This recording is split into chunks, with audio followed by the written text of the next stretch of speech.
मॅडमने तुम्हाला बऱ्याच गोष्टी सांगितल्या. माझे तर अर्धे जास्त पॉईंट मॅडमने सांगितले, मग माझा आहे ना थोडं कमी झाला आता. ठीक आहे, तर मी लवकर आठवते.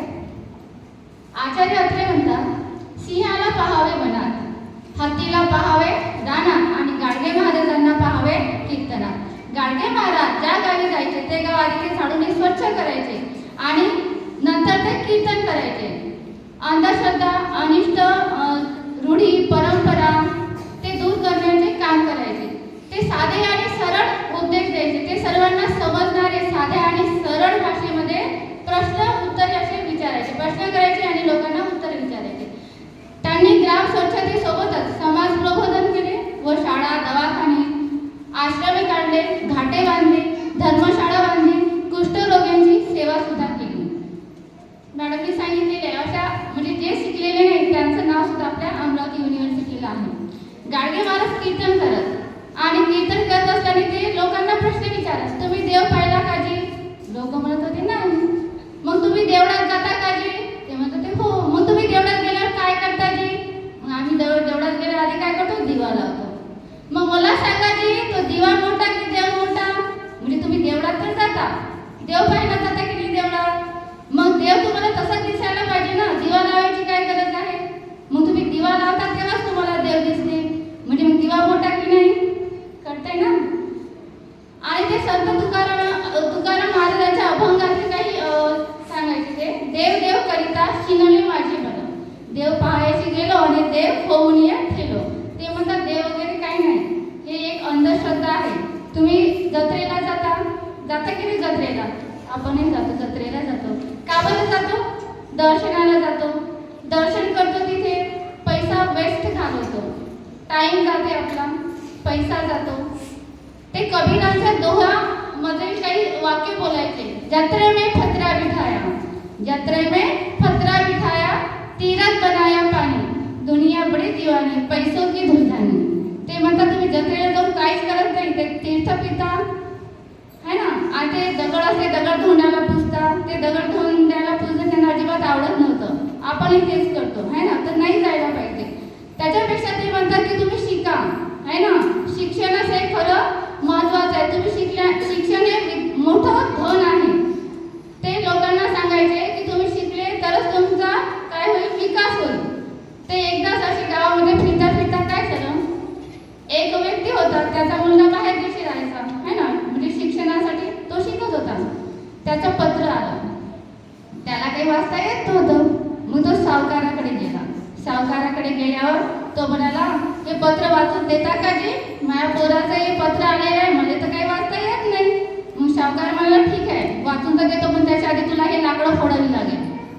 मग ते काय करतो, लाकडं फोडून देतो. तो एवढे लाकडं फोडतो, बिचारा घामाघूम होतो, पण सावकार काही पत्र वाचून देत नाही.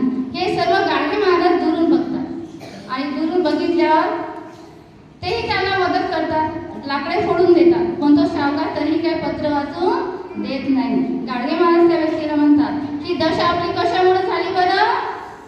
शिक्षणाअभावी. म्हणून तुम्ही काय करायला पाहिजे? शिक्षण घ्यायला पाहिजे.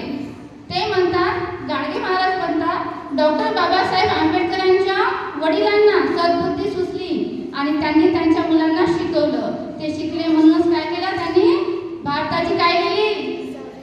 राज्यघटना लिहिली. म्हणून आपण काय करायला पाहिजे? शिक्षण घ्यायला पाहिजे. आणि ते आणखी एक गोष्ट सांगता, तुम्ही नवस बोलता की नाही? जत्रेला जातात नवस बोलतात आणि तिथे तुम्ही नवस बोलता काय बकरा कापीन, कोंबडा कापीन, जे काही आहे ते. मग ते म्हणतात तुमच्या इथं बकरा आहे का जी? ते सांगायचे की प्राणी मात्र दया करायला पाहिजे. लोक म्हणतात हो. मग तुम्ही त्याला पाणी पाजता का जी? ते म्हणाले हो. मग तो हरवला तर तुम्ही शोधून आणता का जी? लोक म्हणायचे हो, शोधून पण आणतो.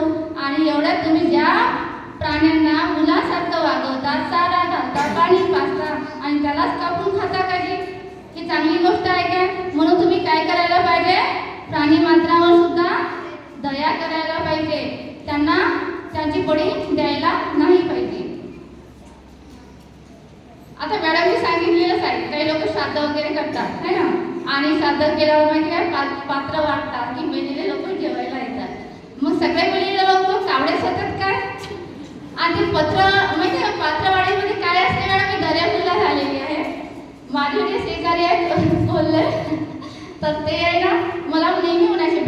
तुमचं असंच आहे ना, तुम्ही घरी जा आणि तुम्ही श्राद्ध करा बरं, त्याच्याशिवाय तुमचं काही भलंच होत नाही म्हणे. तुम्ही जे दोघे सासू सासरे वारले म्हणे तर तुम्ही ना ते करावंच म्हणे, खूप श्राद्ध केल्याने पुण्य मिळते म्हणे. आणि जोपर्यंत ते पात्रामध्ये काय म्हणे माहिती आहे काय, जेव्हा कावळा येईल म्हणे ते शिवेल म्हणे तरच समजायचं म्हणे ते तुमच्या सासू सासऱ्याला ते अन्न म्हणजे पावलं म्हणजे ते समाधानी आहे. तोपर्यंत तुमचं काही होत नाही म्हणे. मला तुम्ही खरंच जाऊ नये म्हणजे. आणि मी काही आले नाही, ते काही केलं नाही, कारण मला नाही पटत ते. म्हणजे सगळे मिळलेले कावळेच होतात असं आहे का? बाकीचे म्हणजे पुनर्जन्म आहे की नाही माहिती नाही मला, पण एक खोटी गोष्ट आहे ना, नाही करायला पाहिजे. म्हणजे आज गाडगे महाराज काय म्हणतात, माणसाचाच देव आहे.